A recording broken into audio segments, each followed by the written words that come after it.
بسم الله الرحمن الرحيم. ازيكم عاملين ايه؟ يا رب تكونوا بخير. طبعا بقيت بغيب عليكم قوي، معلش اعذروني. انا النهارده راجعه لكم بوصفه جميله قوي قوي، حلوه قوي وهتبرد عليكم في الحر ده.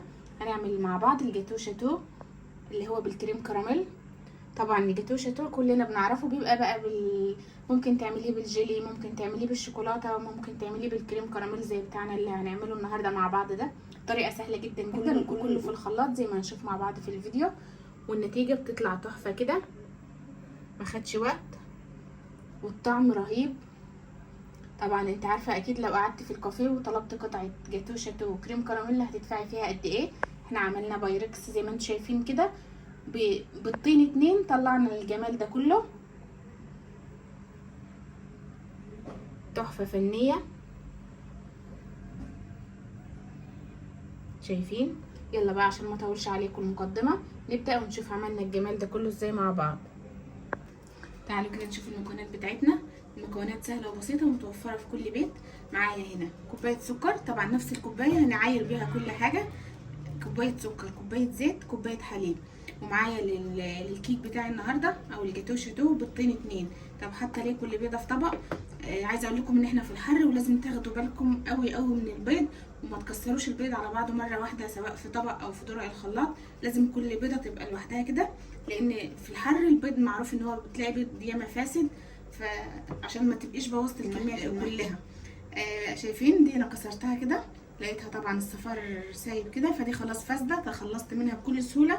اما لو كنت كسرت بقى على بعضه كنت هضطر ارمي كل الكميه كده. انا اتاكدت ان البيضتين بتوعي كويسين، حطهم بقى في طبق واحد كده.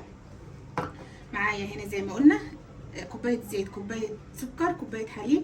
نفس الكوبايه هعاير بيها كوبايه دقيق. كوبايه الدقيق هحط عليها معلقه بيكنج باودر كده، وبيضتين طبعا فانيليا، ومعايا كيس كريم كراميل. وهناخد كمان هناخد الكريمه بتاعه الكريم كراميل، وهناخد الكراميل ده كمان في الاخر كده. وتعالوا بقى كل المكونات بتاعتنا كده في الخلاط. هنزل بالحليب، كوبايه الحليب في الخلاط كده، كوبايه السكر، كوبايه الزيت،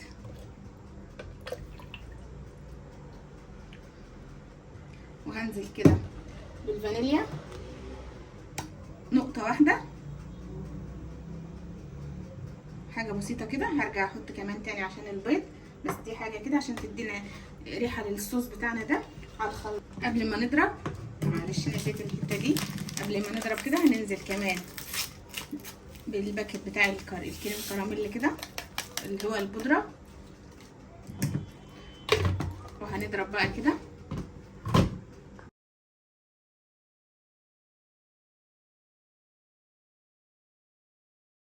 كده خلاص بعد ما ضربت الصوص بتاعي، شايفين قوامه عامل ازاي؟ بقى سميك كده.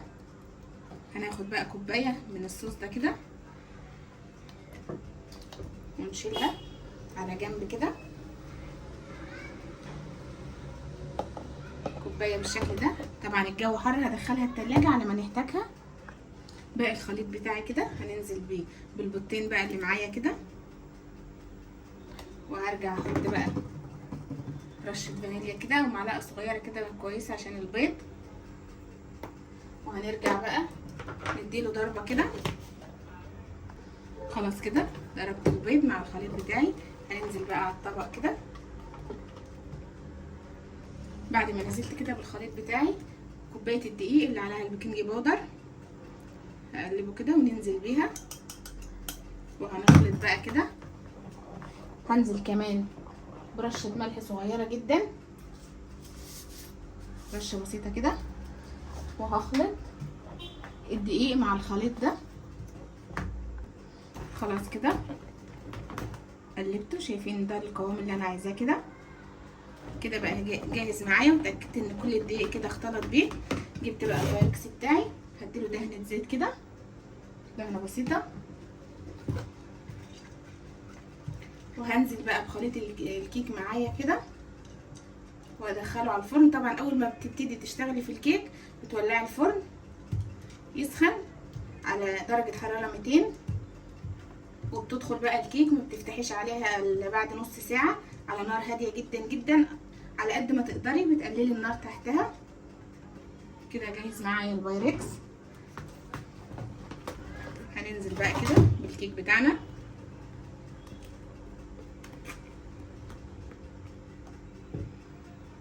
كده نزلت بالخليط بتاع الكيك. هجيب بقى فوطه تحته كده وهبده بكام هبده كده عشان الفقاعات بتاعه الهوا دي. ممكن اجيب ظهر معلقه كده او سكينه واحاول افضي الفقاقيع بتاع الهوا دي كده. لازم الحركه دي عشان ما تبقاش مفرغه كده. وهدخله بقى على الفرن، فرن سخن مسبقا زي ما قلنا. اول ما ابتدي اشتغل في الكيك بكون مولعه الفرن يسخن. هيدخل بقى الكيك بتاعي ويستوي ونرجع نشوفه مع بعض ونكمل ازاي.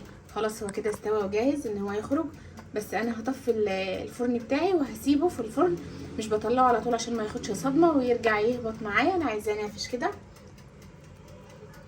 هسيبه بقى شويه كده في الفرن عشان كده. خلاص الكيك بتاعي استوى وطلعته كده من الفرن. هجيب بقى شوكه وهنغزه كده. طبعا مش بسيبه يبرد على الاخر عشان يتشرب الحاجات اللي انا هحطها عليه كده. معايا هنا نص كوبايه حليب، هحط عليها كده معلقه سكر، ادوبها بقى كده. دوبت السكر كده. هسقي بقى الكيك بتاعي وهو دافي كده عشان يبقى طري معايا. هشربه كله بقى. الحركه دي بتفرق قوي في طراوه الكيك. كده الكيك بتاعي خلاص اتشرب الحليب. فاكرين بقى كوبايه الصوص اللي احنا شلناها كده في الاول اللي هي بالكريم كراميل؟ حطيتها طبعا في التلاجة، مسكت نفسها كمان اكتر كده. ده قوامها. هأديها تقليبه كده وهنزل بيها على الكيك بتاعي كده.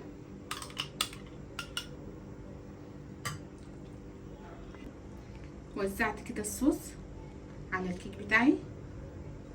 طبعا الكيك بتاعي لسه دافي، فطبعا اول ما نزلت بالصوص ده بيسخنه لان هو لسه سخن الكيك. يبرد بقى شويه كده ونشوف هنكمل ازاي مع بعض. كده خلاص بعد ما حطينا الصوص عليها سبتها بردت شويه عشان الصوص كمان يجمد ويمسك نفسه. هجيب بقى كيس الكراميل اللي معايا ده وهفتحه وهوزعه كده على شكل خيط على الوش بالشكل ده كده رايح جاي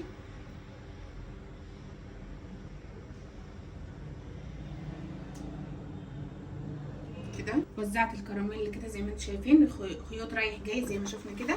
هجيب بقى خله او ظهر معلقه او سكينه او اي حاجه وهخطط بقى كده كده برضو رايح جاي عشان يدينا الشكل الجميل اللي احنا شايفينه ده. باخدها كده رايح جاي وهرجع تاني ادخلها التلاجة شويه عشان كمان الكراميل زي ما انتوا شفتوا كده وانا بنزله عليها كان سايح، الجو حر قوي. هدخلها برضو التلاجة 5 دقايق ونرجع بقى نقطعها ونشوفها مع بعض. كده خلاص سبتها زي ما قلت لكم 5 دقايق بس. تعالوا بقى كده نقطعها ونشوف كده الجمال ونشوفها من جوه عامله ازاي. نقطع بقى كده. قطعي بقى الحجم بيرجعلك، عايزه تكبري عايزه تصغري براحتك. وكلي احلى حلو انت وعيلتك. حضرتيه ببيضتين 2 وباكيت كريم كراميل وعملنا احلى حلا بيدوب دوبان كده. هنشوف دلوقتي مع بعض. تعالوا بقى كده نطلع قطعه. طبعا الصوص اللي عليه ده خطير، اللي على الوش ده من فوق ده خطير ورهيب بجد. تعالوا كده نطلع القطعه. شوفوا الجمال، يا جماله يا جماله، الله الله. قطعه جاتو دي. تعالوا كده بقى نقطعها ونشوفها. نقول كده بسم الله. طبعا متسقيه بالحليب ورهيبه. ندوق كده ونقول بسم الله.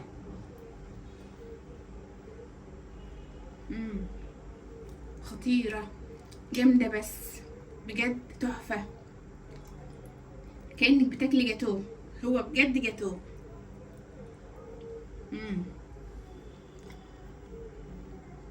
شايفين اللون بتاعها من تحت؟ لا تحفه، مش قادره اوقف من الجمال بجد. تستحق ان انت تقفي وتعمليها ليكي ولاسرتك، بجد تحفه جامده. بس نبطل اكل بقى على ما اخلص معاكم، وبعدين ننقض بقى على البايركس بتاعنا الجميل ده، بجد تحفه. نصيحه مني جربيها واعمليها، هتحبيها قوي قوي قوي. المره الجايه ان شاء الله او في المرات الجايه هنعمل الجاتو شاتو بالشوكولاته، طبعا كل الولاد بتحبه. كمان بتاعنا النهارده ده خطير رهيب رائع، بيدوب في البق حكايه، ما خدش غلبه زي ما قلنا. شفنا كل المكونات في الخلاط، ضربناها قلبنا على الدقيق، حطيناها في الفرن، خطيره. والصوص كله عملناه في خطوه واحده، جربوها مش هتندموا. اكله حلوه سريعه. شايفين طلعنا كام قطعه من بيضتين 2 زي ما قلنا، بجد رهيبه. يا رب يكون الفيديو بتاعي عجبكم ويكون خفيف على قلوبكم وتكونوا استفدتوا منه. ما تكسلوش، قوموا اعملوا الحاجات الحلوه دي لاولادكم وانتوا قاعدين ان شاء الله. حتى في السهره انا بصور لكم الوصفه ديت المغرب، يعني في السهره كده تقدري تحضريها وتاكلوا منها على طول، ما بتاخدش وقت وبتبرد على السريع. يا رب يكون الفيديو عجبكم. ما تنسوش تروحوا على اول تعليق، ما تنسوش تشتركوا معايا على اليوتيوب وعلى صفحتي على الفيسبوك وعلى التيك توك عشان تكونوا معايا في كل مكان. وسلام.